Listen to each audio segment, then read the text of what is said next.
হ্যাঁ বন্ধুরা, ঠিকই শুনেছেন, ফিলিস্তিনির পাশে দাঁড়ালো স্পেন। স্পেন ম্যাচ জিতলে যে ট্রফিটা পাবে পুরোটাই ফিলিস্তিনিকে দিয়ে সহযোগিতা করবে। এজন্য আমরা শুনতে পেয়ে বাজারে সবাই মিলে একটা খাওয়া দাওয়ার আয়োজন করলাম যে যারা যারা স্পেনকে ভালোবাসে সবাইকে ফ্রি খাওয়ানো হবে। তাই এটি কালকে রাত্রে আয়োজন করেছিলাম।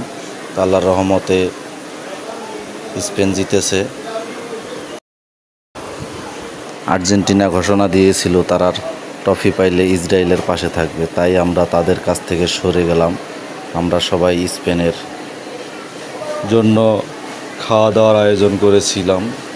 তো মাশাআল্লাহ, স্পেন অবশ্যই জিতে গেল। আমাদের পুরা বাজারের লোকজন একত্রিত হয়ে গেছে, সবাই স্পেনের পাশে দাঁড়াচ্ছে। সবাই ভিডিওটি লাইক, কমেন্ট, শেয়ার করবেন। ধন্যবাদ।